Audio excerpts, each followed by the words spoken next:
Hola amigos de Periódico Izcalli, el día de hoy nos encontramos con Daniel Serrano Palacios, quien es consejero nacional del Partido Morena. ¿Cómo estás, Daniel? Muy bien, muchas gracias. Buenas tardes a Bueno, todas, a todos.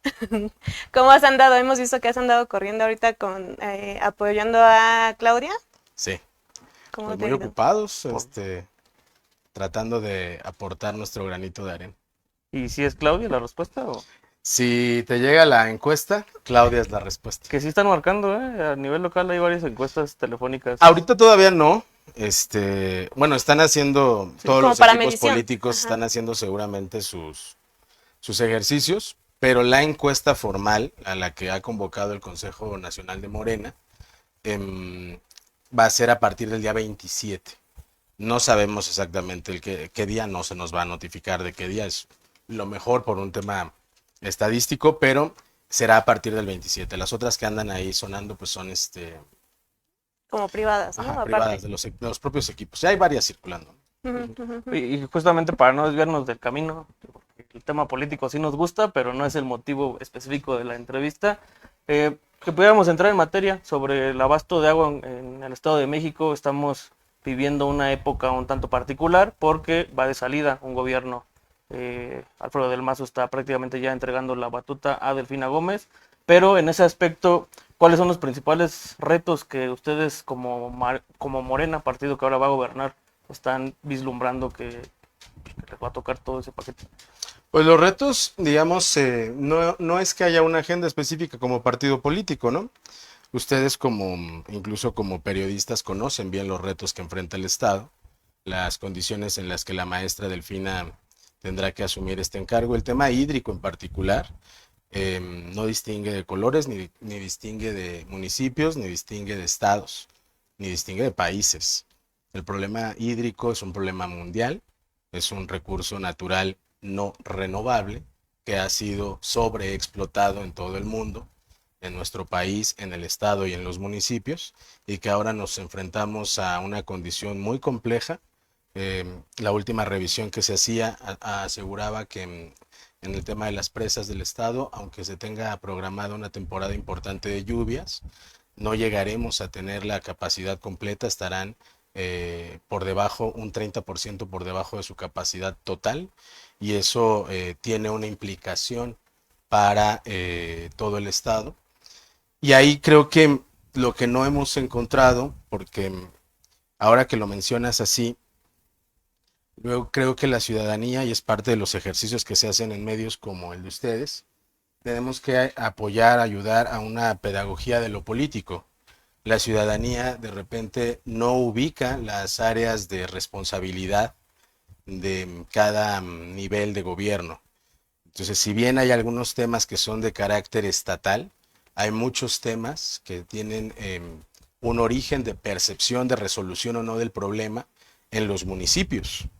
El 80% de la percepción que hay de inseguridad o de la desconfianza que se tiene de los cuerpos policíacos nace en los municipios, justamente. Bueno, el nuestro es un Ujú, caso, ¿eh? ujú. 8 de cada 10 personas se sienten inseguras en nuestro municipio. Encabezamos la lista de municipios donde la gente no se siente segura ni en el transporte público, ni en su casa, y mucho menos para utilizar un cajero automático. Y eso pues tiene una afectación en los demás temas, ¿no? En el caso de nuestro municipio pues vivimos en una contradicción, ¿no? En el tema hídrico. Somos un municipio con problemas de abasto de agua, digamos, en términos estadísticos, se supone que tenemos un 95% de infraestructura para la población, o sea que hay un 95% de cobertura en términos de infraestructura para el abasto de agua, pero eso cuando lo aterrizas en las colonias, pues no necesariamente sucede. Tenemos un problema de abasto muy serio. Y cuando tenemos una época como en la que ya estamos entrando en una época de lluvias, tenemos inundaciones. Ujú. Entonces vivimos en una constante contradicción. Y si bien el problema que se enfrenta o al que va a enfrentar la maestra, que insisto, no tiene solo una característica estatal, sino es un tema del país y del mundo, los municipios, la verdad es que no han contribuido con mecanismos propios que permitan mitigar el problema. Yo no tengo una estadística, no sé si ustedes la tengan, pero se hablaba de un programa, por ejemplo, para la resolución de fugas de agua en 72 horas y que se tendría una brigada especial y bla, bla, bla, bla. Y yo no sé si ustedes tengan la estadística, ustedes, sobre todo tú, Arturo, que eres más acucioso con los temas estadísticos, no sé si tengas el dato de cuántas fugas han sido de verdad atendidas, porque eso es un problema que impacta Y eso creo que sí la es algo red. que adolece mucho Sí, el municipio, o sea, en específico Izcalli. A nosotros nos llegan muchas denuncias precisamente. Creo que de lo que más nos llegan Son es fugas de agua. de tema de fugas de agua. Es una constante que tenemos por todos los medios, o sea, de vecinos directo que nos están marcando. Entonces es algo que sí le ha costado mucho al ayuntamiento resolver, y algo que en algún momento criticamos también fue que este programa pues no funcionó. se O, anunció en el marco de la pavimentación de una vialidad, ujú. ¿no? Ahí es donde se anunció esta famosa brigada integrada por no me acuerdo cuántos empleados de la administración que iba a resolver todas las fugas en 72 horas. Queda claro que no es verdad, que no ha ocurrido, sino ustedes mismos como medios de comunicación no tendrían esta cantidad de reportes. Pero eso por el lado de las fugas, ¿no? Pero tampoco tenemos una política pública municipal que ayude al tema de la mitigación. Y a la recaudación también, ¿no? Porque en el aspecto de las fugas, si no estoy mal, son alrededor de 6,000 las que repararon el año pasado. Y contando de los últimos 3 años, o bueno, de la administración anterior, pues han de ser como unas 20,000. Estamos hablando de un problema de infraestructura que pues viene de las entrañas, ¿no? Ujú. Pero en el aspecto de la recaudación es también todo un tema, porque ¿cuánta gente no paga? Un 60%. Pero Sí, tiene que ver Es con ahí la una falta de distribución. ambivalencia. Ujú. O Que sea, se- es muy común. No pago porque no tengo, ¿no? Claro, es muy común que en las comunidades la gente diga, me cobras un servicio que no me estás dando, Ujú. ¿no? La recaudación es una de las formas también de medir la satisfacción de la ciudadanía con respecto a sus gobiernos. Hay algunos casos muy exitosos de municipios que han incrementado la recaudación. Nicolás Romero es uno, por ejemplo. Si revisan los datos de Nicolás Romero, tiene una proyección sostenida de incremento de su recaudación. Eso tiene que ver con la satisfacción de la ciudadana o del ciudadano, que al ver traducida el pago de impuestos en la mejora de sus servicios, pues contribuye con lo que le corresponde. Que tiene que ver también que la tarifa de Izcalli es alta. O sea, Sí, por el tipo de municipio que somos, pero no, yo no creo que la ciudadanía, fíjate que ahí yo no tengo un matiz con lo que dices, yo no creo que la gente, si recibiera el servicio, a pesar de nuestra tarifa, no lo pagaría.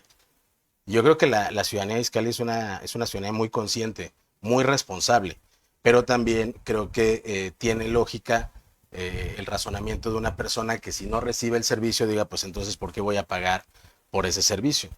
Y no hay mecanismos alternativos. Cuando yo les planteo desde el inicio de la conversación que es un recurso natural no renovable, implica que en algunos casos puedes resolver las fugas, puedes dar mantenimiento a los pozos, al sistema de bombeo, pero en algún momento vamos a tener un problema de escasez de agua.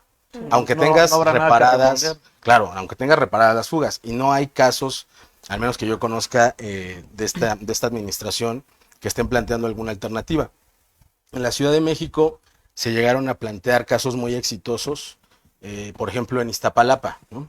También se hicieron en otras alcaldías, pero Iztapalapa, digamos, todos y todas hemos escuchado hablar de Iztapalapa, ¿no? Para bien y para mal. Para bien y para mal, quizá todo el mundo ubique el Via Crucis, ¿no? Pero otra de las características en Iztapalapa es la escasez de agua. Y en varias alcaldías de la Ciudad de México se echó a andar un programa de cosecha de lluvia, de agua de lluvia. Y la verdad se han tenido muy buenos resultados. Una casa en promedio con un sistema de estas características puede almacenar más o menos 2.500 litros de agua. Si además de la captación en ese mismo domicilio instalas llaves ahorradoras, regaderas ahorradoras, puedes pasar de una independencia de 6 a 8 meses solo con la captación en periodo de lluvias. Pero ya no está lloviendo. En este momento ha empezado a llover ya, ¿no? Y la verdad es que los mecanismos que se tienen para cosechar la lluvia son bastante baratos, digamos, no son una tecnología demasiado compleja, tiene que ver con un separador de primeras aguas, bueno, una primera característica o un paso cero, digamos, para contribuir a eso es tener azoteas limpias, ¿no? generalmente, ocurre, no generalmente, pero ocurre que las azoteas sean espacios donde se dejen abandonados los triciclos, los boilers que ya no sirven, al perro, ¿no? Entonces, una primera condición es tener una azotea limpia. Nosotros echamos a andar hace poco un programa que se llamó así, justo, Azoteas Limpias, porque queremos generar conciencia de este primer paso que O se sea, como necesita. que de ahí partió, Sí. la idea es como una primera etapa, Sí. el tema de la impermeabilización, tener el Es correcto. techo limpio para empezar con este programa. Cuando nosotros tienes un beneficio inmediato, se obtuvo un beneficio inmediato a la ciudadanía, que es pues el cuidado de tu patrimonio, porque en época de lluvias, cuando no tienes impermeabilizado, comienzan, digamos, las goteras o las filtraciones de agua, se empieza a humedecer el espacio y eso afecta principalmente la salud de las y los más pequeños y de las y los adultos mayores. Entonces tienes un beneficio inmediato. Primero, cuidas la salud. Segundo, un efecto sobre tu patrimonio, que puedas no tener esas goteras, que puedas cuidar tu casa. Pero cuando nosotros hicimos la entrega de estos insumos, en las reuniones con las vecinas y con los vecinos, de lo que hablábamos más allá del beneficio inmediato, era de generar conciencia de la importancia de tener una azotea limpia como un elemento primigenio para la cosecha de agua de lluvia. Entonces, es un elemento que se ha demostrado que funciona. En la Ciudad de México hay un programa, digamos, mixto, ¿no? Hay un subsidio, que no es poco, por cierto. La alcaldía, el gobierno de la ciudad y la alcaldía ponen el 50% del costo total de lo que se requiere del sistema. Ya comprado de manera masiva puede rondar los 17, 18 mil pesos.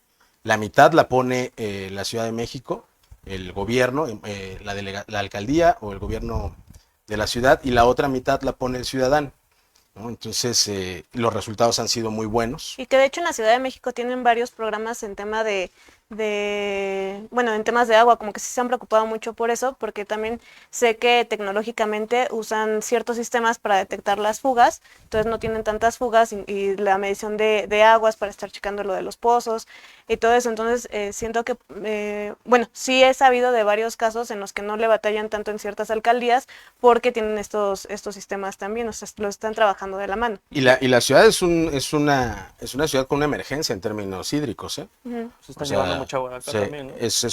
es un tema delicado, ¿no? Sí, creo que se tiene que cambiar la relación, ¿no? Tendrá que haber un diálogo distinto entre la gobernadora electa, la maestra Delfina, y el compañero Martí Batres, porque sí, ya no hay una frontera en términos reales, ¿no? En términos sociales de la zona metropolitana. No ubicas dónde termina Azcapotzalco y empieza Naucalpan, o sea, se han ido borrando nuestras fronteras, pero sí hay una relación que puede en algunos casos notarse como desigual, ¿no? Por ejemplo, uno podría decir es que toman mucha agua, o los convenios es que tomen agua del sistema Cutzamala del Estado de México. Sí, pero por ejemplo nosotros, por eso se tiene que revisar de forma integral. Nosotros utilizamos el transporte masivo para ir a trabajar, digamos, el grueso de la población, que da mantenimiento a la Ciudad de México, ¿no? Entonces, son varios mecanismos los que se tienen que revisar. La Ciudad de México tira basura en el Estado de México, pero las autoridades municipales no hacen nada para regular los basureros. Aquí tenemos uno que no está regulado, que opera y que cobra incluso tiros de basura, ¿no? Entonces, y que no solo tira desechos orgánicos, que tiene desechos industriales, y que la autoridad municipal también, una de las cosas que dijo durante aquella campaña es que se iba a revisar la condición de este basurero. Ya vamos a más de la mitad de la administración y no he escuchado, quizá ustedes tengan mayor registro que yo, alguna declaración sobre que se esté revisando la condición jurídica de este basurero. Entonces, se tienen que revisar la relación, tiene que ser una relación pensada como lo que somos, como una megalópolis, y tiene que haber una política metropolitana con otras características. ¿Hay condiciones en Izcalli para implementar toda esta estructura? Digamos, estás en el entendido de un inicio a través de azoteas limpias, viene el siguiente paso que son los colectores pluviales, pero ¿sí dan las condiciones de toda la ciudad? Sí, no de toda y eso no sucede así tampoco. Principalmente fueron las No sucede así en el programa, no funciona así. Porque de hecho en en el la tema Ciudad de de México. edificios no lo hicieron así, no dieron impermeabilizante a edificios, ¿o sí? Tengo En entendido que... edificios no lo hicimos en esta conciencia de lo de la captación de agua, porque la captación tiene que ver con la superficie que tienes para captar Ujú. y con los beneficiarios de esa captación. A una menor superficie de captación, como es un edificio, no alcanzarías a cosechar el agua suficiente para toda la población que viva ahí. Tiene más que ver con un esquema de, por lo tanto, de casas particulares. Y ahora, ¿cómo funciona el programa, digamos, en la Ciudad de México? Lo que se hace es un estudio. Esta, esta, este pago que se hace y el subsidio incluye un estudio que realiza la organización a la que se le compra los sistemas. Creo, no estoy seguro, pero creo que la Ciudad de México trabaja con Isla Urbana, que son quienes tienen la patente de un separador de primeras aguas que se le ha bautizado como Tlaloque, ¿no? Es, digamos, un depósito, ¿no? Donde las primeras aguas, o sea, las primeras lluvias lavan tu azotea, eso cae en ese depósito, tú tienes que estar drenando ese depósito, ya que empieza a llover con mayor regularidad, tiene, digamos, una pelotita, va subiendo en el separador de aguas hasta que lo sella. Cuando lo sella significa que el resto del agua que va a caer ya tiene condiciones de ser tratada, pasa a un depósito. Generalmente se utilizan depósitos externos para tratar de no generar demasiadas modificaciones a la infraestructura del domicilio, y ahí se almacena. Se tiene que hacer un ejercicio también de bombeo, se tiene al fondo una llamada pichancha, que es un mecanismo para succionar agua. En este caso Como una bomba. es flotante, ajá, Ok. porque el agua, digamos, de cosecha de lluvia también contiene sedimentos y tienden estos a asentarse. Con una pichancha de una cisterna tradicional se succiona desde abajo. Si alguna vez se asoman a sus cisternas, verán que el tubo para succionar de la bomba va hasta abajo. Y el mecanismo que está hasta abajo, la pieza, esa se conoce como pichancha. En este caso, flotan, ¿no? Para que la succión sea del agua de la superficie, que es la que está más limpia. Entonces, ahora lo que eso se hace un estudio, donde tú vas a ubicar un sistema, la organización, que tiene una gran cantidad de información sobre la precipitación, las condiciones en términos de orografía, donde se encuentran los domicilios, te da un dictamen y te dice en esta colonia o en esta casa si es viable instalarlo o no, ¿no? Y sigues adelante con tu proceso. Entonces, en el caso de lo que nosotros hemos hecho, ahora hemos tomado una decisión, ya les vamos a invitar, vamos a donar 6 sistemas de captación de agua pluvial en el municipio, en colonias con características distintas de lo que se conoce, digamos, popularmente como la clase media, pero también en zonas a las que se les conoce como irregulares, porque lo que pretendemos es demostrar que puede tener una aplicación masiva. Entonces seguramente los vamos y las vamos a invitar a la instalación, al acompañamiento de todo el proceso, desde que se hace el estudio, desde que se empiezan a colocar los sistemas, desde que se empieza a cosechar, cómo se almacena y luego la calidad que tiene este líquido. Hay algunos casos, incluso, en los que colocando varios filtros, que también esta misma organización te puede dotar de ellos, terminan los 1.500 litros o 2.500 litros que tú logras cosechar, terminan siendo de consumo humano, ¿no? Entonces eso es es una solución, digamos, que se puede masificar y que se puede implementar. Y Esto por ejemplo, sería bajo el esquema de la captación de agua pluvial y bajo el otro esquema de lo que llega a través de los diferentes organismos del agua. Yo lo que noto mucho es que los municipios de todo el Estado de México, no en particular del Valle de México, adolecen de quienes encabezan estos organismos, porque de repente puede existir diferente o N cantidad de materiales y recursos, pero quienes están no terminan por ejecutar todo para pues, propiciar que la gente tenga el abasto de agua. Bajo ese esquema, ¿qué se puede hacer en ese sentido? Tú que estás más metido en el aspecto político. Pues miren, ahí hay varias áreas de oportunidad, dirían. para quienes tengan la intención de ser legisladores o legisladoras, en muchos sentidos. Uno es este que está pasando en la transición, este proceso conocido como transición, que la verdad es que sirve de muy poco, en las condiciones en las que está actualmente la Ley de Administración Pública del Estado de México, que es la que regula este proceso, tanto el de transición como el de entrega-recepción, pues es una vacilada, ¿no? ¿Qué es lo que pasa en casi todos los municipios? No hay, sí, es que aplica igual, ¿no? O sea, el mecanismo es el mismo. Te dan la constancia como autoridad electa y a partir de ahí lo que dice el reglamento de entrega-recepción del Estado de México es que se conforman equipos de trabajo para iniciar un proceso de transición. Pero no tiene dientes el reglamento. Entonces técnicamente no se adquiere ninguna obligación. Es un ejercicio más de carácter político y ornamental, ¿no? La verdad. O sea, ahí quienes tengan interés, pues seguramente le entrarán para tener como más información. Y la otra parte que tiene que ver con esta reflexión que haces es en pensar en la viabilidad de que estos organismos permanezcan descentralizados, ¿no? O sea, ¿tú piensas que sería como tienen una ideal? autonomía, Ajá. ¿no? Tienen una autonomía en términos de ley financiera, ¿no? Pero no estoy diciendo ningún secreto o nada que no se sepa. Es muy común las sesiones y las propuestas de los cuerpos edilicios o las propuestas de las presidentas o los presidentes municipales para inyectar recursos a los organismos descentralizados de agua potable, ¿no? Eso es súper común. Viven en la quiebra permanente.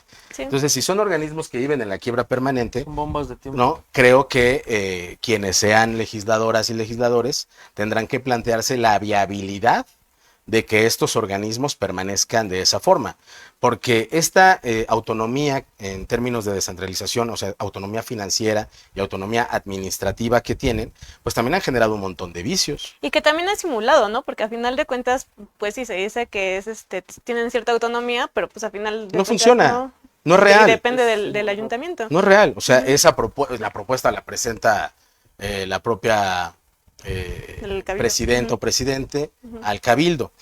Por ejemplo, sucede lo mismo, por ejemplo, con las áreas de Contraloría. En la Ciudad de México, por ejemplo, los contralores en las alcaldías o en los órganos descentralizados no los propone el titular, los propone la Contraloría Central. Entonces, tienes un contralor que tiene su oficina ahí, que trabaja ahí, que está ahí, pero que no es de tu equipo. Y entonces, claro que las dinámicas en términos de rendición de cuentas, pues cambian mucho. Entonces, ahí hay un área de oportunidad. ¿Cómo tendría que funcionar estos mecanismos? También tiene que ver con cultura. Una parte es la fuga, esto que decía Pilar, escáneres adecuados, pero otra parte también tiene que ver con conciencia entre la población. No hay campañas de concientización del uso racional del agua. O sea, ¿cuánta agua creen ustedes? O sea, ¿cómo creen que se divide el gasto de agua? ¿Dónde creen que está el mayor volumen del agua que llega por red? ¿A dónde va a parar? No sabía que iba a haber examen. O sea, es No, al drenaje, o sea, no. al drenaje Ajá. por la vía de los excusados. El 40% de agua que se recibe por cualquier mecanismo va a parar al excusado. El 40%. Y No es súmale verdad que el todo tema... lo que se fractura en las calles, todo Claro. lo que se desperdicia. Entonces, y por ejemplo, no es el grueso de los domicilios, como se piensa a veces, no es el grueso de los domicilios que tienen instalados excusados de doble botón, ¿no? El que está diseñado para la descarga de sólidos y para la descarga de líquidos. No es real. Entonces también hay insumos, hay instrumentos que han ayudado mucho y que se pueden masificar. Estás hablando de un tlaloque que cuesta 17, 18 mil pesos todo el sistema de captación, de separación de primeras aguas, pero tienes otros insumos que cuestan 100 pesos. Y que podrías masificar a través de los organismos. Imagínate que a ti la administración te ofreciera para regular el agua de tu tanque, de tus excusados, te ofreciera estos sistemas pequeños por 100 pesos y que además te los pueden ir descontando en tu recibo, Sí. ¿no? Y eso contribuye Incentivas a esa una parte. dinámica de mayor uso racional del líquido. ¿Qué tan viable es, por ejemplo, aplicar estos sistemas en las escuelas? Aquí, por ejemplo, está el Tecnológico de Estudios Superiores de Cuautitlán Izcalli, el TESI, que ya lo aplica, tiene su propio sistema de captación. Y, ¿cómo se llama la escuela que está en Infonavit Norte? Creo que es la 126, si no mal recuerdo. También tienen un sistema similar. ¿Sí es viable ponerlo en las escuelas? Es o- completamente viable. De hecho, hay muchas escuelas, Ujú. porque hubo un programa a nivel estatal, ¿no? No crean Que fue de... Que el todos PRI, son. ya sabemos cómo son, pero desarrollaron un programa al que pudieron acceder varias escuelas, y aquí en el municipio hay varias escuelas primarias, secundarias, Ujú, con sistemas instalados. ujú. Claro, son sistemas donde también se requiere un subsidio por parte del gobierno del estado, son sistemas mucho más costosos. Para una casa habitación, un sistema cuesta 17, 18 si lo compras en masa. Si lo compras como particular, se puede incrementar a 22, 23 mil pesos. Pero para una escuela rebasa los 100 mil pesos. Claro, la superficie que Qué tienes bueno. de captación Es- es muchísima. Entonces el agua que puedes cosechar también es muchísima, porque también tu demanda pues es muchísima, ¿no? Pero vale mucho la pena porque también se repite el proceso. O sea, si corriges las fugas que hay al interior del inmueble de la escuela, si garantizas que no tienes fugas en excusados y además almacenas esa cantidad de agua, puedes dotar lo mismo, de 6 a 8 meses de autonomía a esa escuela. En Entonces, el el... Estado de ajá. México, ¿no hay algún ejemplo de algún gobierno municipal que esté implementando este tipo de acciones? No, no, O sea, solo tenemos el ejemplo de Iztapalapa. no, tenemos el ejemplo de muchas alcaldías de la Ciudad de México. De hecho, funciona como un programa como tal del gobierno de la ciudad, ¿no? Varios, sí hay sistemas en el Estado de México, y la mayor cantidad de sistemas que nos platicaba la gente de Isla Urbana, que se tienen, digamos, monitoreados por ellos, porque hay un trabajo también de capacitación para las familias que acceden a este tipo de sistemas y de monitoreo permanente. Entonces, de lo que se tiene en el Estado de México, la mayoría son de carácter privado. O sea, es un ciudadano Qué que bueno. dijo, pues yo creo que esto es viable, acude a la organización, Invierte. realizan sus estudios, invierte y termina avanzando, ¿no?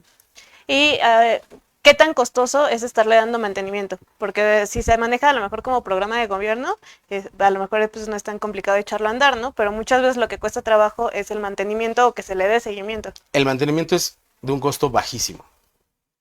O sea, casi ridículo, porque la infraestructura casi toda se instala por fuera. Ujú. O sea, no hay excavación, reduces la posibilidad de fugas, el material con el que se utilizan los tanques es de muy buena calidad, tienen, digamos, una garantía como de por vida, ¿no? Los tanques, Con sus cuidados. y con sus cuidados, y lo más que gastas es cuando instalas filtros, Ujú. en el cambio de los filtros y en las pastillas de cloro que van dosificándose para el agua que tienes almacenada. Entonces el costo de mantenimiento es muy bajo. Y retomando un poco acerca del tema de los organismos, yo estaba leyendo apenas una entrevista que le hicieron a Maurilio Hernández, al coordinador de Morena en la bancada mexiquense, donde él hablaba acerca de las posibles reestructuraciones que podrían darse en este nuevo gobierno que va a encabezar Delfina Gómez. Dentro de eso se tocó un tema acerca de la CAEM, que actualmente digamos que en Izcali tenemos Superagua y a nivel estatal es la CAEM. A nivel nacional la Conagua. ¿Hay algún asunto que la maestra Delfina les haya compartido a los diferentes personajes que han estado involucrados desde la campaña y ahorita en la transición, perdón, que tú tengas conocimiento de si habrá reestructuración, van a desaparecer la CAEM, si la van a unificar a otro lado? ¿Cómo va a estar el asunto ahí? Si nos puedes dar algún dato, Pues mira, la verdad es que esa información alguna exclusiva. sí la vi, sí la vi, pero yo le haría caso solo a lo que diga la maestra, ¿no? La maestra es, porque ya pasamos ya pasamos por las listas de los que iban a las secretarías. Ibas a hacer de desarrollo urbano, Yo ¿no? estaba en Algo así. desarrollo urbano Sí, y sí, me dijeron sí. que luego estaba en otra y Y Enrique Vargas en seguridad. sí, o sea, la verdad es que nosotros, incluso yo mismo lo publiqué en redes sociales, que era una noticia falsa. Yo espero pues que no agarren a compañeras, a compañeros, pues tiernos en eso, ¿no? En creer esas cosas, pero la maestra ha establecido de manera muy clara su mecanismo de comunicación, ¿no? Entonces, yo respeto mucho la opinión que tenga el profesor Maurilio, pero el profesor Maurilio ayuda en este momento en un poder distinto al que se está instituyendo con la maestra, que es el poder legislativo. Entonces quizás sus opiniones son en función de lo que desde el Poder Legislativo creen que se deba hacer. Quizá pueda ser una propuesta, pero la titular del Poder Ejecutivo es la maestra. Y la maestra también ha establecido algunos mecanismos para difundir propuestas o información, digamos, que ella reconoce, que son comunicados, a veces a través del propio Horacio. Nosotros participamos del esfuerzo de la transición. Hay compañeras y compañeros de nosotros en estos equipos que han acompañado a la maestra a las reuniones con Del Mazo. Por un asunto de prudencia, pues nosotros no revelamos el contenido de esas reuniones. Yo creo que a veces a los compañeros, independientemente de su nivel de experiencia, les gana el reflector. En el movimiento, pues les gana el reflector, les ganan ahí el protagonismo, que se piense que traigo una información que nadie más trae, y pues luego también se retoma esa información con algún tipo de seriedad, ¿no? Porque además esta información sale luego, esta particularmente y otras que he visto del profe, pues salen a través del área de comunicación social de la legislatura. No es que sea una entrevista que le dio a un medio en específico, sino es un boletín que se hicieron y que le mandaron a todo mundo, y que todo mundo traía ahí el refrito de que si el cambio de secretarías y que si esto, o sea, pero la entrevista no ocurrió, ¿no? En términos reales. Hay un boletín de la maestra está pensando en una reingeniería de la administración pública, pues sí, si no, no se entendería el cambio en el gobierno. Yo creo que es un gobierno que ha sido muy oneroso, ¿no? Muy costoso para la población mexiquense, y un gobierno que no había dado los resultados que se esperaban desde hace mucho tiempo. Entonces habrá algunos cambios, los más evidentes los anunció la propia maestra, ¿no? Esta idea de que el llamado salario rosa va a tener un alcance distinto, va a tener un nombre distinto, y van a cambiar las reglas de operación. Es muy posible que, ella lo dijo, van a desaparecer las llamadas PTs, las llamadas promotoras territoriales, y habrá un mecanismo de acceso al programa más parecido al acceso que se tiene, por ejemplo, al programa de adultas y de adultos mayores, que tiene que ver con universalidad, con todos aquellos, en este caso, aquellas que cumplan las reglas de operación, pues podrán, mediante un mecanismo incluso de internet o de oficinas, acceder al programa, y ya no se tendrá, digamos, el factor humano de las lideresas que estén, que pueden tener ese control. Porque además pasaba, o sea, animó que ustedes también se enteraban, ¿no? A todos nos llegan chats de que las obligaban a ir a eventos y que tienes que ir, y si no te quitamos la tarjeta, y esto, pues, claro que ocurría, ¿no? Entonces, los mecanismos, digamos por experiencia nosotros, los mecanismos que garantizan que estos programas no tengan esas dificultades es la universalidad. Eso te da mucha garantía. Ahorita hablabas justamente de las responsabilidades que tienen los diferentes niveles de gobierno. En esta transición hay obviamente pues muchos gobiernos son de la coalición. De la derecha. Sí, exacto. En el caso de Izcalli, pues está encabezado por Carla Viesco, que es de la coalición PAN-PRI-PRD. ¿Afectará en su funcionamiento? No, la maestra, yo creo que ahora que ustedes también la empiecen a conocer más en la dinámica cotidiana, se darán cuenta que es una mujer de convicciones en beneficio de la gente. La maestra no está pensando si los gobiernos actuales municipales, cuáles están gobernados por Morena y cuáles por la coalición de las derechas del PAN, del PRI y del PRD, ¿no? La maestra va a gobernar para todos, y hay temas específicos que deben atenderse con una perspectiva pues así también universal en el gobierno. Yo les puedo asegurar que se va a reunir con todas y con todos, y todos y todas tienen una agenda que presentarle a la maestra, sean compañeras o compañeros de Morena, que no deben tener ningún tipo de privilegio por serlo, o sean de las derechas del PAN, del PRI o del PRD, y no por eso se les va a mandar, digamos, a la fila. No creo que se va a reunir con todos. La maestra tiene esa vocación. Venimos ya la disputa electoral en términos estatales ya se acabó, y ahora viene el momento de gobernar, y gobernar es para todas y para todos. Creo que a la ciudadanía también le ayuda mucho entender esos procesos. Hay una etapa de disputa del poder público, y hay una etapa en la que todas y todos tienen que abonar a la gobernabilidad, y también de regreso.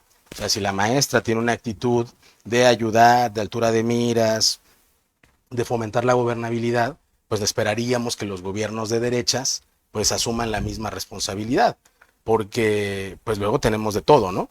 O sea, también tenemos comportamientos medios ultras, ¿no? Se sacan la lengua mutuamente, ¿no? Sí, o sea, medios ultras, ¿no? O sea, yo recuerdo, por ejemplo, el caso de un grupo de presidentas y presidentes municipales encabezados por Enrique Vargas que fueron a patear la puerta de Palacio, ¿no? Entonces, no sé si eso sea el mejor mecanismo para fomentar el diálogo con el hoy presidente de la República, pero creo que todos irán moderando poco a poco sus estilos, sus formas. Estamos además viviendo en el país una etapa de democracia, de acostumbrarnos a vivir en democracia. No vivíamos en democracia, vivíamos en una simulación de democracia, pero no vivíamos en democracia. Entonces estamos empezando a acostumbrarnos a esa realidad. Y obviamente pues van a empezar a caer programas también del gobierno del estado. ¿No habrá cierto celo, por ejemplo, del gobierno municipal que llegue a adjudicarse ciertas obras o programas que caigan del Que gobierno del corten estado? allá, güey. Pues la verdad es que Porque hablando de términos políticos, pues normalmente o eso se estila mucho en los gobiernos que me ha tocado ver en el Estado de México, Sí. que pues dependiendo del color del municipio, abro o cierro más la llave. Aquí en el caso de Morena, ¿se estila eso en los gobiernos estatales que ya tienen poder? pues yo no lo he visto, ¿no? Digamos, entrando ahora a lo político. Sí, ya no salimos del agua. ¿No? Tiene que ver todavía con el agua. Sí, sí, sí, sí. Sí, sí, sí, claro. Entendimos perfecto la metáfora. Nos mantenemos en el. Yo no he visto en el caso de los gobiernos estatales donde ahora gobierna Morena que haya presidentas o presidentes municipales con esas quejas de los gobiernos estatales. Sí he visto a compañeras y a compañeros gobernadoras y gobernadores atender a todo mundo. Yo no creo que se dé un proceso de celo, pero creo que algunas cosas se podrán empezar a fluir de otra manera. Por ejemplo, a nivel legislativo y a nivel partidario le han colocado a Acción Nacional la bandera de ir contra el tema de la Guardia Nacional y la presencia del ejército en la calle, ¿no? Y váyanse duro, ¿no? Y ahí los tienen opinando por consigna en contra de la política de seguridad establecida por el presidente López Obrador. Pero al mismo tiempo tienes a presidentas y a presidentes municipales de las derechas clamando por la presencia de la Guardia Nacional en sus municipios. Es más, pidiendo porfitas que se construya un cuartel de la Guardia Nacional en sus municipios. ¿Qué creo que eso va a aportar a la discusión pública? Pues mayor honestidad, porque entonces se va a empezar a esclarecer que lo que plantean a nivel legislativo es una consigna política que no tiene racionalidad administrativa ni de beneficio para la población. Las presidentas y los presidentes sí valoran de forma distinta que sus correligionarios de partido la política pública en materia de seguridad. Entonces eso creo que va a ayudar a la discusión pública, porque si de verdad fuera tan regresiva y tan mal planificada la estrategia de seguridad del presidente, no estarían planteando la presencia de Guardia Nacional. Incluso aquí mismo, ¿no? Aquí mismo se está planteando la necesidad de un cuartel de la Guardia Nacional. Y es una discusión que no se abre a lo público. ¿Por qué no se abre a lo público? Pues porque claro que la ciudadanía ha ido evolucionando en su capacidad de conciencia y de crítica. Y la misma ciudadanía va a decir, a ver, ¿cómo? O sea, tenemos una diputada del PAN que dice que no, y que el ejército y que la Guardia Nacional, y tenemos una presidenta municipal del mismo partido que dice sí a la Guardia Nacional.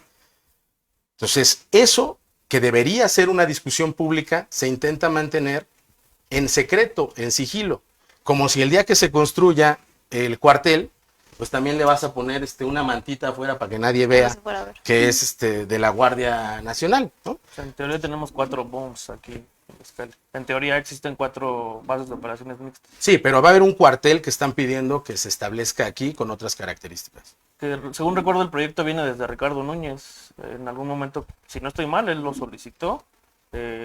Y no sé, yo entiendo estas cosas como asuntos de voluntades políticas de los 3 niveles de gobierno, porque me ha tocado escuchar a expresidentes priistas decir es que pues, como que todo va bien, porque desde el gobierno del estado nos mandan todo. Cuando cambia Morena, pues es que el gobierno del estado, como es del PRI, ya no nos manda nada.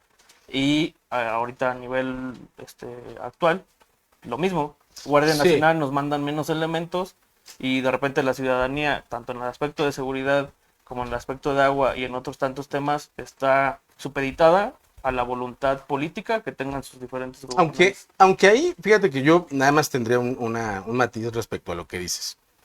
Si hiciéramos una revisión de la suficiencia del personal operativo de Guardia Nacional, tendrías más o menos la misma respuesta de todas las presidentas y presidentes municipales, independientemente de su signo político. O sea, la queja es la misma. Todos demandan más presencia de Guardia Nacional. Es decir, que si hay una injusticia, por llamarla de alguna forma del gobierno federal, pues es pareja. O sea, no es que lleguen más a Nicolás Romero y a Izcalli no, y que lleguen a Nextlalpan, pero a Huehuetoca no. O sea, eso lo vas a encontrar en todas las presidencias municipales. Hay una demanda de mayor presencia de Guardia Nacional. Entonces no hay un trato disparejo desde la federación. Desde el gobierno estatal solía haber una actitud vil, gandalla, de trato diferenciado, de discriminación. Claro, pues si no nosotros hubiéramos llamado a votar por el PRI, si estuviéramos tan contentos con la forma en la que se comportaba el gobernador, pues entonces claro que no habría disputa. No, pues si llamamos a votar por Morena, pues porque los acusamos de eso, de gandallas, de viles, de que discriminan, de que hacen diferencias, y por supuesto que lo hacían. Esperar eso de Morena, pues no tiene, por la información que yo tengo en otros estados, no tiene asidera, ¿no? Esperar ese comportamiento de parte de la maestra. Pero tampoco tiene asidera conociendo a la maestra. O sea, la experiencia que tenemos nosotros, que no estoy diciendo tampoco ninguna cosa que sea un secreto, nosotros al interno de nuestra propia organización tenemos luego nuestras diferencias. ¿A poco? Como todas, ¿eh? Nomás que las de nosotros son más públicas. Pero Sí se notan, ¿no? en todos lados se puede hacer nada, si no pregúntenle a Whisky Lucan, ¿no? Que les fue un diputado. Y al diputado federal Pepe Toño, ¿no? Pero teniendo nuestras diferencias, una cosa que la maestra logró y garantizó fue la participación de todas y todos, sin distinción de la colectividad a la que pertenecías, o si pertenecías o no a una colectividad. En realidad el triunfo de la maestra se da, yo lo decía en una entrevista con los compañeros de Milenio, yo decía, el común denominador de todos era la maestra. En eso estábamos de acuerdo todos. Y ella, no teniendo un esquema de operación política tradicional, de esta que estamos acostumbrados a encontrar, sino simplemente actuando con sentido común y con gentileza, logró unificar a un conjunto de equipos que bajo otra dinámica quizá no hubiéramos jalado juntos, y eso me lleva a mí pues, a la reflexión de que va a suceder algo parecido rumbo al ejercicio de gobierno. Uh-huh. No hizo distinción con nosotros, no va a haber distinción entre los gobiernos municipales, que creo que sí también, y eso es real, creo que va a pedir la maestra corresponsabilidad. O sea, ¿qué hacen las administraciones municipales para sacar adelante a sus municipios? Porque eso de que todo sea responsabilidad del gobierno del estado o de la federación, pues es una mentira. Hay cosas concretas que les toca hacer a las administraciones, esto que tú decías. ¿Cómo vamos en términos de la mejora de tus condiciones de ingresos propios, de tu recaudación? ¿Cómo ha evolucionado? ¿Cómo te has comportado con el tema de tu deuda? ¿Cómo está tu inversión en infraestructura? ¿Cómo está la percepción de seguridad o inseguridad en tu municipio? Pues a eso le tienes que entrar tú. No va a venir la maestra ni va a venir el licenciado López Obrador a resolverte ese tema. Entonces, creo que lo que sí habrá de manera respetuosa, además como es ella, y generosa, es corresponsabilidad. Que la idea entonces es como de un gobierno que trabaje de la mano en tanto, con gobiernos municipales, el estatal y el federal. En lo federal, digamos, ya se empezó a notar, ¿no? O sea, hay una serie de reuniones con funcionarios y funcionarias del gobierno federal para ir aceitando ya mecanismos de muchas cosas que se tienen que hacer. En temas de lo local, por ejemplo, alguien planteaba el asunto de la necesidad de nuevos hospitales. Creo que habrá una predilección por terminar los que ya están, que tiene que ver con una parte administrativa, pero también tiene que ver con una parte de infraestructura y de reconocer que se robaron la lana. O sea, se robaron la lana y no terminaron los hospitales, se tendrán que terminar y luego no es tanto el problema de terminarlos, es decir, si es un problema, son cantidades considerables. La operatividad de los mismos. Pero la operatividad va a ser un reto, aunque muchos de ellos quizá formen parte del programa de salud federal y eso termine generando condiciones administrativas y financieras distintas. No así el caso de ISEMIM, ¿no? Porque también había una discusión sobre ese tema, que si también iba a formar parte de IMSS Bienestar y esto. En eso la maestra ha sido clara y creo que por eso además lo puedo repetir. No habrá una absorción, una integración de ISEMIM a la dinámica de IMSS Bienestar, ¿no? Hay algunos mecanismos en los que se ha estado avanzando que luego creo que no se discuten tanto en lo público, pero que creo que vamos por la ruta correcta. Por ejemplo, hace mucho, quizá ustedes, no sé quién haya sido funcionario de gobierno alguna vez o haya trabajado y tenido seguridad social de estas características, pero una discusión que siempre se tenía era que si cotizabas ISSSTE y luego cotizabas IMSS, pues tenías como pedacitos separados de ambas, ¿no? Ajá. No se podían unificar. Y no se podían unificar. Y ahora se puede unificar. Ahora vas a poder sumar tus cotizaciones. Y eso es un beneficio en términos concretos para la gente que ha estado trabajando, que tenía estas dos modalidades y que termina teniendo un efecto hasta para la eventualidad de conseguir una casa, ¿no? Entonces, cuando las condiciones, porque además todo el tiempo la discusión con la derecha en este país era que administrativamente eso no se podía. Como si estuviera escrito en piedra. Pero, cuando el sistema normativo y administrativo se tiene que poner al servicio de la gente y no al revés. No como persona me tengo que adaptar, ¿no?, a lo que dice el sistema administrativo. Y era una división muy cañona, porque sí me acuerdo, me tocaron conocidos que de repente no se querían, bueno, a lo mejor les salía una mejor oportunidad en la iniciativa privada, sí, y no se cambiaban porque no querían dejar como todos los puntos que ya te habían hecho en la iniciativa pública. Entonces, discusión de los puntos. Exacto, sí, exactamente. Entonces sí era un tema, eso la verdad es que lo veo bien, que se haya unificado esa parte. Beneficia a muchísima gente que ya no tiene que estar ahí como pues viendo. Daniel, en las mesas de transición, o al menos en lo que podemos ver los mortales que no participamos ahí, son fotos donde el gobernador saliente se le nota muy tranquilo, muy contento. Creo que está más contento él de que ya me sacudo todo esto, le aviento la bolita a la maestra. Y dentro de todo este esquema que vimos en la campaña, se hablaba mucho de que el PRI lastimó mucho al Estado de México, una serie de asuntos como los hospitales inconclusos que pudieran ser sujetos a investigación por presunta corrupción, pero también vimos a nivel federal que cuando gana Andrés Manuel no se hizo nada en el aspecto de que se presentaban las denuncias correspondientes por las presuntas corrupciones de expresidentes. Se sometió a algo más que fue un tanto más mediático que pues real por los juicios a los expresidentes. Una consulta ciudadana para un juicio de expresidentes. Y ahora se plantea la maestra un asunto sobre la revocación de mandato a nivel estatal, pero pues la gente también queremos ver que se haga justicia respecto a la gente que pues pudo haber hecho mal uso de su poder. En este aspecto pues también lo llaman ustedes que no es cacería de brujas, pero si hay algo que señalar, como el asunto de los hospitales, que es algo muy notorio, si no se llega a existir alguna denuncia, va a parecer como que sí hubo acuerdo, así como lo llegaron a señalar en campaña. Y que no se sientan tan intocables los funcionarios, ¿no? Porque a final de cuentas... Poner ejemplos, claro. Ajá, exacto. Pues sí, yo creo que eso es una suspicacia, ¿no? Porque, a ver, digamos por partes, ¿no?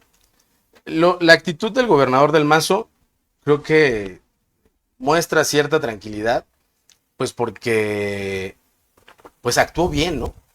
Al menos en la parte institucional, en la parte pública, actuó bien. O sea, esto es, le atizaban, ¿no? Bueno, en la campaña lo vimos, se han de acordar, ¿no? Priistas que le decían que se tenía que meter más, ¿no? El bloque duro de el PRI, ese que antes le decíamos el Bronx, o sea, el sector Aarón Urbina, Bernal, ¿no? Le decían que tenía que meterse, o sea, lo conminaban. Fíjense nada más el nivel de cinismo y de locura de muchos personajes del PRI. Lo conminaban a intervenir en el proceso electoral. Hasta lo criticaban. Bueno, le echaron a andar hasta los columnistas diciendo que estaba dejando sola a Alejandra del Moral, ¿no? Hubo cuántas columnas sobre eso. O sea, no hay una vocación, no tenían una vocación democrática.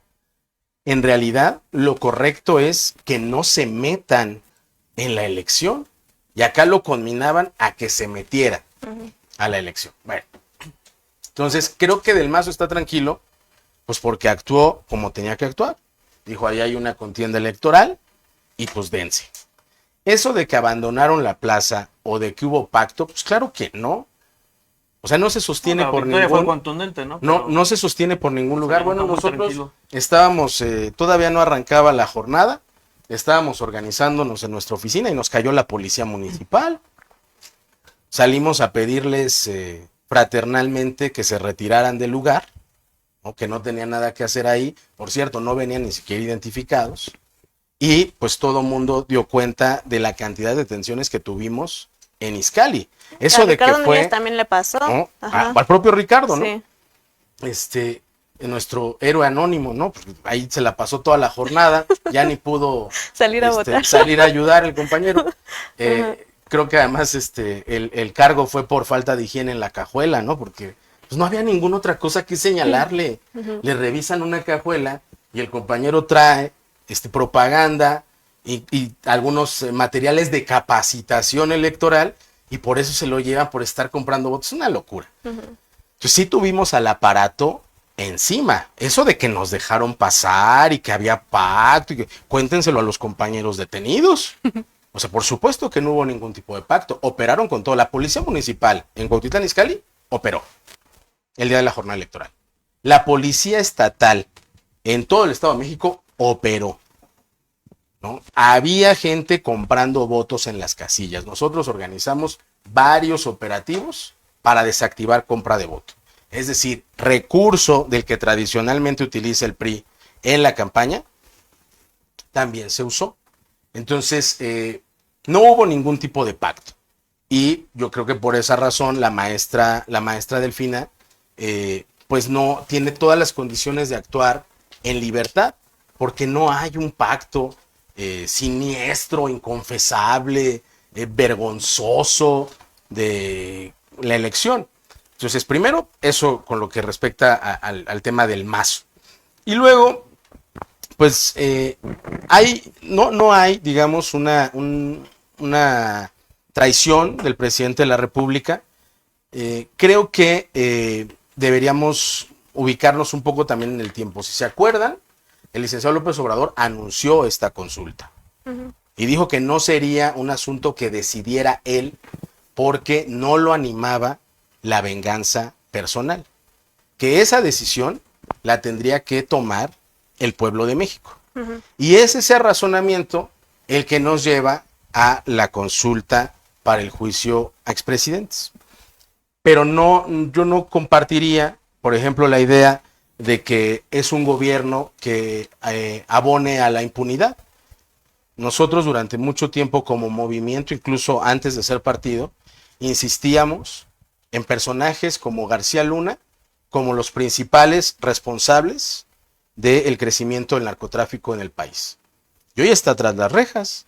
Entonces un gobierno que abona a la impunidad o que se hace de ladito o que no ve, no lo veo. Sí, no es un lugar común, decir que a la maestra no la anima la venganza, ni es un lugar común que no habrá una cacería de brujas. Creo que habrá una revisión administrativa sobre lo ocurrido.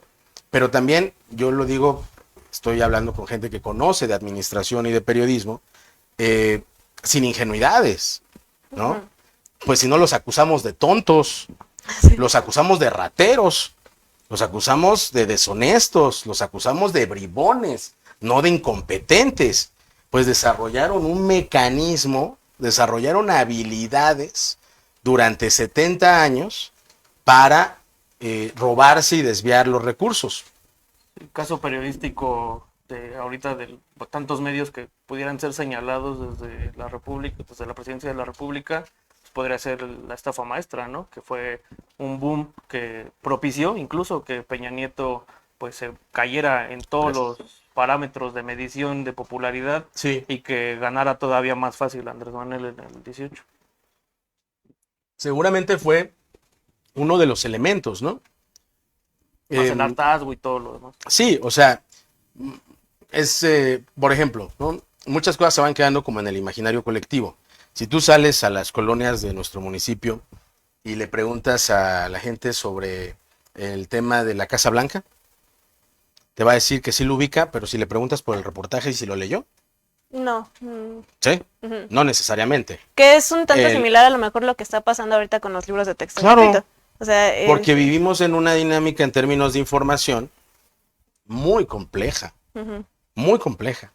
Y siendo justos en la narrativa cronológica, estoy hablando solo en términos cronológicos, a quien le debemos la presencia de las campañas negras es a la derecha de este país. Las inauguraron formalmente en el 2006, cuando se aventaron estos spots, ¿no?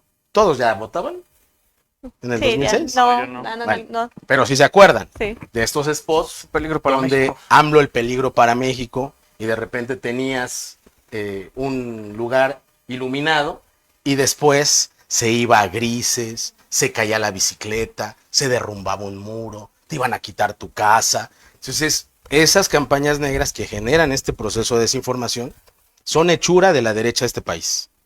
Y no solo de la derecha a nivel federal, sucede también en el estado y sucede en los municipios. Bueno, aquí lo hemos vivido, las campañas negras. Ya luego se hacen de ladito y dicen, no, yo no fui, yo siempre he sido un demócrata y ta. Pero estos procesos de desinformación tienen que ver con eso. Y luego no tenemos procesos que contribuyan a que estas piezas periodísticas, estos trabajos de investigación se masifiquen. Por eso, o sea, mucha gente ubica el nombre, pero si le preguntas si leyó realmente el reportaje, es posible que no, ni de la Casa Blanca, ni de la estafa maestra, ¿eh? Sí, no. Pero va quedando en el inconsciente colectivo. Entonces creo que estamos viviendo una época en la que va a ser también muy interesante cómo va a estar el mecanismo de información, ¿no? Cómo va a ser la relación con los medios, tanto locales como estatales, como los nacionales que cubren el Estado, porque estamos en una era distinta. Ya para cerrar, Daniel, yo quisiera hacerte una pregunta respecto a estas actividades que has estado desarrollando en las comunidades. ¿Por qué realizarlas? ¿Cuáles son los objetivos que se tienen desde el aspecto social y, pues, evidentemente, en lo político? Pues sabemos que eres alguien que está como consejero nacional de un partido que pues, tiene ahorita prácticamente la mayor presencia en el país. ¿Cuáles son los objetivos de desarrollar todo esto? Pues estoy haciendo trabajo de corte más bien social, ¿no? La verdad es que mucha de este trabajo que ustedes han tenido información de gestión y demás, no lo he hecho a título de Morena. A título de Morena, ¿qué estoy haciendo? Por ejemplo, la creación de comités seccionales para abonar a que la doctora Claudia gane la encuesta. Eso es mi actividad como Morena. Que será hasta el 27 de agosto, Hasta ¿no? el 27. Y luego estoy recorriendo el estado como consejero nacional de Morena, que hicimos la consulta y sí tengo permitido en mi carácter de consejero nacional expresarme públicamente sobre el tema. Entonces es lo que estoy haciendo a título de Morena. Y luego el trabajo que decidimos desarrollar en las comunidades, lo hicimos en un espacio que le denominamos Comunidad Daniel Serrano, que no tiene una lógica de carácter partidario. De hecho, un poco bromeábamos antes de entrar a la entrevista sobre la eventual inscripción de Pilar a nuestro programa de Azoteas Limpias. Y yo le decía, pues, te hubieras animado porque no preguntábamos Mis goteras. si eres de Morena. Sí. O sea, la ciudadanía nos mandaba su mensaje y nosotros le decíamos, órale, jalamos. Y nunca le decíamos, oiga, pero se tiene que afiliar, o nos tiene que mandar su credencial de elector, o tiene que estar con Morena, ¿no? ¿Por qué lo hacemos? Porque se necesita. El año pasado, antes de que interrumpiéramos las actividades de gestión, recibimos más o menos 2.800 solicitudes de algún tipo de gestión en territorio. Desde una silla de ruedas hasta pintura de tráfico para pintar una guarnición. Y de esas, si no me falla la memoria, porque todas les dimos un cauce institucional, se recibían en una audiencia ciudadana, en un martes ciudadano que denominamos en las oficinas de nosotros, donde recibían de manera presencial la síndica Ivonne Blanco, el regidor Efrén González, el regidor Daniel Arriaga y la regidora Eva Verdi. Y eso se turnaba a las áreas conducentes de la administración. Si no me falla la memoria, creo que me resolvieron como el 1%. ¿Comprobable? Documentos. Si no me falla la memoria, como el 1%. Entonces, ¿por qué lo hicimos? Pues porque se necesita, ¿no? Si no se necesitara, la gente no acudiría, ¿no? Pero hay muchos casos donde la ciudadanía dice, nosotros nos estamos organizando para dar mantenimiento a nuestro parque. Y cuando acudimos al área de servicios públicos, lo que nos dicen es que no tienen personal suficiente. Y muchas veces tampoco te están pidiendo el personal. Muchas veces si tú contribuyes con la pintura, la gente se organiza y lo hace. Y los vuelves tus aliados en la resolución y que de hecho, un problema. Es mejor porque, por ejemplo, en ese tema de los parques, cuando a ellos mismos les cuesta, dura más. Claro. Contrario a que a lo mejor si va el ayuntamiento a hacerlo o alguien externo a la comunidad, luego se ensucia o ves otra vez como descuidados los parques. Nosotros tuvimos la oportunidad, a pesar de que nos ayudaron así, bondadosamente como con el 1% de solicitudes, cumplimos todas. No se quedó una sola solicitud sin atender, sin que pudiéramos garantizar su atención.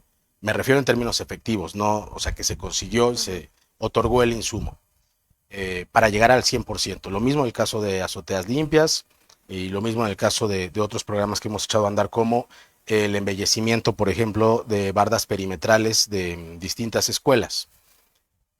Y esto que dices, Pilar, tiene que ver con una arista desde la cual también se puede mirar a la administración pública.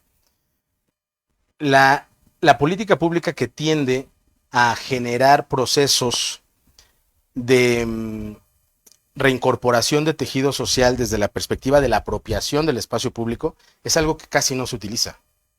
Casi no se utiliza. O sea, no basta con que en un parque, ¿no?, que sea conflictivo o que sea un foco rojo o que asalten, no basta con que coloques las luminarias. Porque eventualmente quienes se dedican a actividades antisociales las van a quitar o las van a tronar. ¿Cómo lo puedes resolver? O sea, no solo es una perspectiva burocrática de escritorio. ¿Qué pasaría si en ese mismo parque que tienes tú como un foco rojo, en las horas pico, ¿no?, de movilidad en el municipio donde transita la mayor cantidad de gente, colocas actividades culturales? Como pasa en el Parque Benito Juárez de Ensueños. ¿No? Tienes actividades y entonces la gente comienza un proceso de apropiación del lugar. Y eso va naturalmente sacando a quienes tenían una conducta antisocial de ahí. Entonces, ¿por qué lo hacemos? Pues porque hay una necesidad, ¿no? Hay una necesidad real de hacerlo y porque además es parte del cumplimiento a algo que yo dije, ¿no? Cuando pasó la elección del 2021, yo lo dije públicamente, no, hay hasta un video, creo, de eso. ¿No? Seguramente hay un tweet. Dije, vamos a reorganizar al movimiento, vamos a fortalecer el trabajo territorial del movimiento de Morena, porque además son cosas distintas, el movimiento es una cosa mucho más amplia que el partido, y es lo que hemos estado haciendo, ¿no? He estado de cabeza metido en las comunidades, ayudando en la organización, y creo que nos ha dado resultado, porque en términos, digamos, de lo que acaba de suceder en el proceso electoral, no logramos consolidar nuestra fuerza política en Atizapán de Zaragoza, no logramos consolidar nuestra fuerza en Tlalnepantla, no lo logramos en Naucalpan, pero en Izcalli sí lo logramos y ganamos de manera contundente. Y eso también es una valoración al gobierno municipal actual, ¿no? O sea, no podemos decir que perdimos en Atizapán de Zaragoza, pero que Pedro Rodríguez está muy mal calificado, ¿no? Hay una correspondencia entre esos resultados. Entonces, en gran medida, el triunfo electoral de Cuautitlán Izcalli de la maestra Delfina Gómez es también, al mismo tiempo, la calificación de reprobado a la administración municipal. Y ya para terminar, referente al programa que traes de lo de la captación de agua, nos comentabas, son 300 personas las que se beneficiaron con la primera etapa de... Son 300 familias, 380, que es que entregamos luego otras después del cierre, ok. ¿no? Que se nos habían ahí. No las papeló. No, más bien nos buscaron después de que cerramos, porque dimos una fecha de cierre, y nos buscaron después y teníamos aún condiciones de entregar insumo y lo entregamos. Pero en esa etapa sí, son estas 380 familias. Y estos 6 domicilios donde se va a hacer, no los sacamos públicamente porque pues, sería defraudar. O sea, si tú dices va a haber sistemas de captación, pues todo el mundo te va a pedir y es incosteable en términos de lo que representa un programa de estas características. Van a ser solo 6 casas que estamos ya seleccionando, que estamos intercambiando información con la organización Isla Urbana. Se van a empezar ya a levantar los estudios de viabilidad de estos domicilios y les vamos a estar invitando a ustedes y a la gente que nos ve para que puedan constatar que es un mecanismo viable en nuestro municipio. ¿Y algo que quieras agregar? Pues no, pues agradecerles mucho la conversación, como siempre. Decirle a los compañeros y a las compañeras que vamos avanzando muy bien en lo de Claudia. No lo decimos nosotros, lo dicen todas las encuestas, las de los que nos quieren y las de los que no nos quieren. La doctora va muy adelante, faltan muy pocos días. Creo que no hay condiciones de que vaya a haber una sorpresa. Creo que va a abrir una etapa distinta en nuestro país, la posibilidad de que quien nos gobierne sea una mujer. Veía hace poco un video que estuvo circulando en Twitter de una niñita que le gritaba a Claudia, cuando sea grande quiero ser como tú, quiero ser presidenta. Va a haber una condición distinta para las posibilidades de las mujeres en general, que es una agenda pendiente en todos los gobiernos municipales, estatales, federales. Entonces decirles que vamos muy bien, esta información se va a conocer el 6 de septiembre y una vez que ella sea coordinadora, como estoy seguro que será, vendrá una etapa distinta donde hablaremos de ya los distritos federales, de los distritos locales, de los municipios y de prepararnos para un proceso donde también estoy seguro que Morena va a conservar el gobierno de la República y creo que además vamos a estar en condiciones de, en el caso del Estado de México, de recuperar una gran cantidad de municipios que ahora gobierna la derecha encabezada en algunos lugares por el PAN y en otros lugares por el PRI. ¿Y estarás participando en esa recuperación de municipios? Voy a contribuir siempre en el movimiento y en el partido, en ambas trincheras voy a estar participando, siempre haciendo lo que el movimiento nos ponga enfrente como tarea. En este momento tiene que ver con la promoción de la doctora, estoy cumpliendo esa tarea y después enfrentaremos con humildad, con generosidad, con mucha disposición la siguiente tarea que nos ponga el movimiento. Que va a estar muy cansada, ¿no? Por la magnitud de las elecciones que se vienen para el próximo año. Se cansa, pero se disfruta. Muy bien. ¿Tus redes sociales, dónde te puede seguir la gente? Estoy como Daniel Serrano en Facebook, en Instagram, en TikTok y en Twitter estoy como Daniel-Ser. Perfecto. Pues muchas gracias por habernos visto.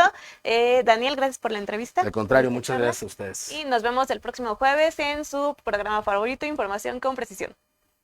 Chao.